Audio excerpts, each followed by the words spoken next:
பிரியாணி அப்படிங்கிறது ஒரு ஒரு ரீஜனுக்கும் ஒரு ஒரு குடும்பத்துக்கும் வேறுபடும். இன்னைக்கு நான் பண்ணியிருக்கிறது ஒரு வெஜிடபிள் பிரியாணி. நிறைய பேர் சொல்லி நான் கேட்டிருக்கேன். வெஜிடபிள்ஸ் எல்லாம் போட்டால் நீங்கள் அதை பிரியாணினே சொல்லக்கூடாது, புலாவ்னு சொல்லுங்க, வேற ஏதாவது சொல்லுங்க அப்படின்னு.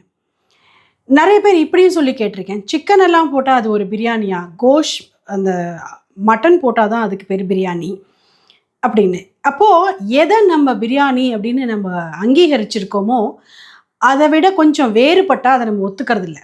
ஃபார் எக்ஸாம்பிள், ஏன் பொண்ணு பிரியாணியில் தக்காளி போட்டால் அது பிரியாணின்னு சொல்ல மாட்டா, அந்த பிரியாணி சாப்பிட மாட்டா. தக்காளி போய் போடுவியா அப்படின்பா.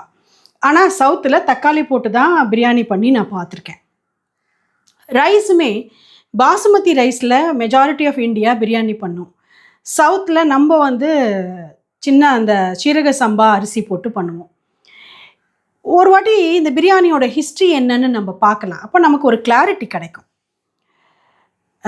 பர்ஷியாலேருந்து, ஈரான்லேருந்து, இப்போ இருக்கிற ஈரான், அப்போ இருந்த பர்ஷியாலேருந்து அங்கே இருந்த ரூலர்ஸ் எல்லாம் இங்கே நம்மளை ஆட்சி புரிய வந்த பொழுது அப்போது வார் ஜோனில் உருவாக்கப்பட்ட உணவு தான் இது. இது ஈரானியன் ஃபுட்டா இந்தியன் ஃபுட்டானா 100% இந்தியன் ஃபுட். மேபி அவங்க வந்தப்போ ஆனதுனால நம்ம அவாக்கிட்டேருந்து நம்ம வாங்கிட்டு இருக்கோம்னு நினச்சிக்கலாம். ஏன்னாக்கா இது ஈரானியன் ஃபுட்டாக இருக்கிற பட்சத்தில் இதே பிரியாணி அந்த ஹிஸ்ட்ரியில் இதுக்கு முன்னாடி இருந்திருக்கணும். அப்படி ஒன்றும் ரெஃபரன்ஸே இல்லை. ரெண்டாவது, இதுக்கான சான்று என்னென்னா, இதில் போடுற மசாலாக்கள் எல்லாம் ஏதோ நம்ம கேரளா, தமிழ்நாடு இந்த மாதிரி ஊரில் கிடைக்கிற மசாலா ஐட்டம் தான். அதனால் பாஸ்மதி ரைஸோ சீரக சம்பா ரைஸோ நம்ம எது போட்டு பண்ணுறோமோ அது நம்ம பூமியில் விளையிறது தான், ஈரானில் விளைஞ்ச அரிசி கிடையாது. எனிஹா, இதில் ஒரு இன்ட்ரெஸ்டிங் ஸ்டோரி கூட இருக்குது. எப்படி முதல்ல ஆடுகளை யூஸ் பண்ணி மாத்திரமே இந்த பிரியாணி பண்ணினாங்களோ, அதுக்கப்புறமா லேட்டர் பீரியடில் பச்சை மிளகா சேர்க்கறதுங்கிற பழக்கம் வந்திருக்கோ, அது மாதிரி இந்த உணவு ஒரு உணவுக்குமே ஒரு குணம் உண்டு இல்லையா? இந்த உணவே மருந்து, உணவு தான் நம்மளுடைய புத்தியினுடைய செயல்திறனை தீர்மானிக்கும் அப்படிங்கிறது நம்ம எல்லாருக்கும் தெரிஞ்சது. சத்ரபதி சிவாஜி ஒரு அழகான விஷயம் பண்ணியிருக்கார். அவருக்கு இந்த மாதிரி மாஸ் லெவலில் அண்டாவாக பிரியாணி பண்ணுறது அப்படிங்கிற ஒரு கல்ச்சர் பரவின்னு இருக்கு அப்படிங்கிறது தெரிஞ்சுது. அப்போ அதை பற்றி அவர் ரிசர்ச் பண்ணுறார், என்ன ஏது அப்படின்னு. எருமை மாட்டினுடைய நெய்யிலையும் கொஞ்சம் எண்ணெயும் சேர்த்து, வெங்காயம் ப்ளஸ் ஆட்டினுடைய இறைச்சி, அரிசி எல்லாத்தையும் சேர்த்து கொதிக்க விட்டு மசாலாக்கள் போட்டு கலரி அதை கலந்த சாதம் மாதிரி, அதாவது அது பிரியாணி அப்படின்னு சாப்பிட்டுன்னு இருக்காங்க அப்படிங்கிறது தெரியறது. அப்போ நிறைய பேரை வச்சு அவர் ஆயுர்வேதா பீப்புளை கூப்பிட்டு ஆராய்ச்சி பண்ணுறார். இந்த கலவையெல்லாம் சேர்ந்து புதுசாக ஒரு டிஷ் இப்போ சாப்பிட்டுன்னு இருக்காங்களே, இதை சாப்பிட்டா என்ன ஆகும் அப்படின்னு. அந்த ஆயுர்வேத டாக்டர்ஸ் அந்த காலத்தில் சிவாஜிக்கு சொல்கிறாங்க, புத்தியை மந்தப்படுத்தும், எப்போவோ சாப்பிட்டா பரவாயில்ல, ரெகுலராக சாப்பிட்டா புத்தியை மந்தப்படுத்தும், கோவத்தை தூண்டும், இன்டெலிஜென்ஸு குறைக்கும் அப்படின்னு சிவாஜிக்கு அட்வைஸ் கொடுக்குறாங்க அந்த ஆயுர்வேதிக் டாக்டர்ஸ்.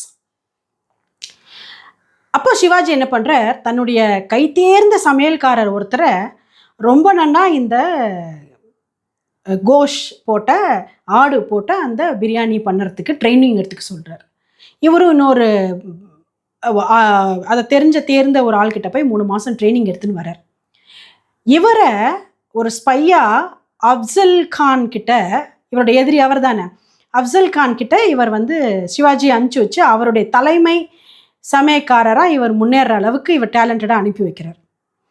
அவருடைய தலைமை சமயக்காரராக ஆகி கண்டினியூஸாக 3-4 மாதம் இந்த பிரியாணி மாத்திரமே நான் லஞ்சுக்கு சாப்பிட்டு டின்னருக்கு சாப்பிட்டு அஃப்சல் கானுக்கு கோபங்கள் தான் அதிகமாயின்ட்டுருக்கு.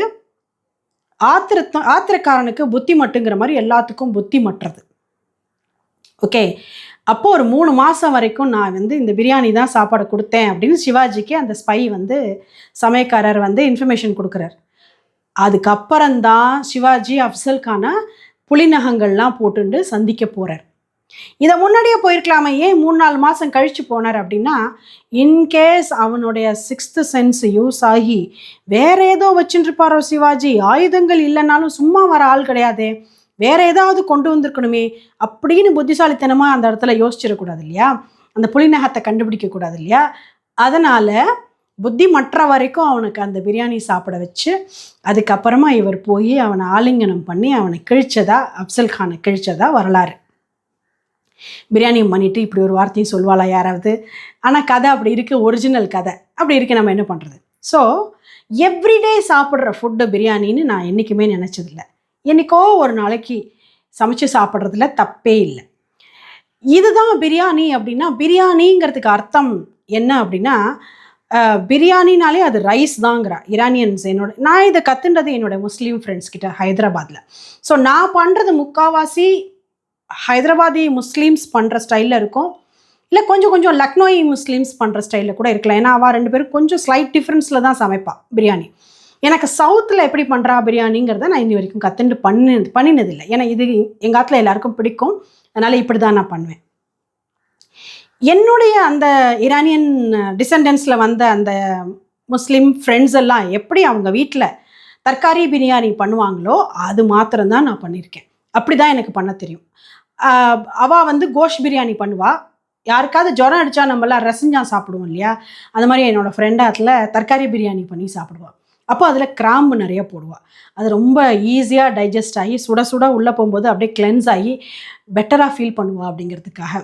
ஸோ அதை பார்த்து நான் வந்து பார்ட்டி ஃபுட்டாக இதை கற்றுட்டு குழந்தைகள் பர்த்டேஸ்க்கு, ஆற்றுல யாருக்காவது பர்த்டே என்ன பண்ணுறது அந்த மாதிரிலாம் நான் பிரியாணி பண்ணுவேன். என்னோடய பிரியாணி என்னோடய சர்க்கிளில் நிறைய பேருக்கு ரொம்ப டிஃப்ரெண்ட்டாக இருக்குது, ரொம்ப பிடிச்சிருக்குன்னு சொல்லுவாள். ஒன்று மாத்திரம் நிச்சயம், அதாவது அந்தந்த மரியாதையோடு அந்தந்த பதத்தில் கரெக்டாக எடுத்து வச்சு பண்ணிட்டோம்னா பிரியாணியில் எந்த ஃபுட்டுமே ரொம்ப நல்லா இருக்கும். வாங்குகிற அரிசி நம்ம 200 400 கொடுத்து வாங்கி கூட அதை சரியாக வடிக்கலை, குக்கரில் வச்சு 4 விசில் விட்டுட்டோம் அப்படின்னா அதுக்கான மதிப்பு அதுக்கு குறைஞ்சி தான் போய்டுறது.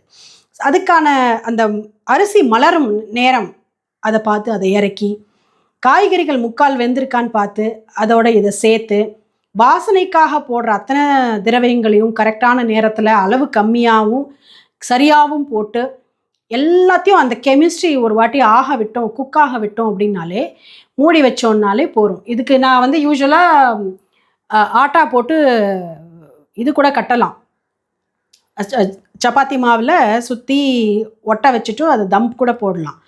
2 விஷயம். ஒன்று, ஆல்ரெடி என் பொண்ணு வந்து பசிக்கிறதுன்ற இடத்துல வந்து சொல்லிட்டு போயிட்டா இந்த வாசனைக்கு. 2வது, யாராவது ஏதாவது பார்ட்டினா மாத்திரம்தான் நான் அது பண்ணுறேன். ஏன்னா நாங்கள் பண்ணுறது வெஜிடபிள் பிரியாணி தான். நீங்கள் தம் போட்டாலும் தம் போடாட்டாலும் பெருசாக டிஃப்ரென்ஸ் இருக்காது. இதே அவெல்லாம் கோஷ் பிரியாணி பண்ணும்பொழுது அந்த தம் போடுறதுல என்ன ஆகுதுன்னு சொல்கிறான்னாக்கா, அந்த மட்டனில் இருக்கிற அந்த கொழுப்பு உணவில் கலக்கிறது, அந்த உணவில் இருக்கிற அந்த சுவை மட்டனில் கலக்கிறது அந்த வாசனையோடு. அதனால் அந்த அந்த கெமிஸ்ட்ரி தான் அந்த பிரியாணியோட மேஜிக் அப்படின்னு சொல்லுவாள் என்னோடய ஃப்ரெண்டு. வெஜிடபிள் பிரியாணியில் என்ன இப்போ கெமிஸ்ட்ரினா, இந்த வாசனை திரவியங்கள் எல்லாமே அரிசிக்குள்ளேயும் அரிசியினுடைய வாசனை இந்த மசாலாக்குள்ளேயும் இறங்கி மூக்கை ரொம்ப நல்லா சாட்டிஸ்ஃபை பண்ணிடும், அப்புறம் வாயை சாட்டிஸ்ஃபை பண்ணும். அதுதான் இந்த பிரியாணியில் இருக்கிற மேஜிக். ஏன் பிரியாணின்னா எல்லாருக்குமே எப்போவுமே ரொம்ப பிடிச்சிருக்கு அப்படின்னா, அந்த வாசனை முதல்ல இழுக்கும், அதுக்கப்புறம் அதனுடைய சுவை இழுக்கும். நீங்களும் எப்பயாவது ஒரு வாட்டி பண்ணி பாருங்கோ, என்ஜாய் பண்ணுங்கோ. எனக்கு இதுதான் கரெக்டான மெத்தடா அப்படின்னா எனக்கு தெரியாது. இந்த மெத்தடில் நான் பண்ணுவேன், உங்கள் மெத்தடில் நீங்கள் பண்ணுவேன். I just wanted to share. Thank you.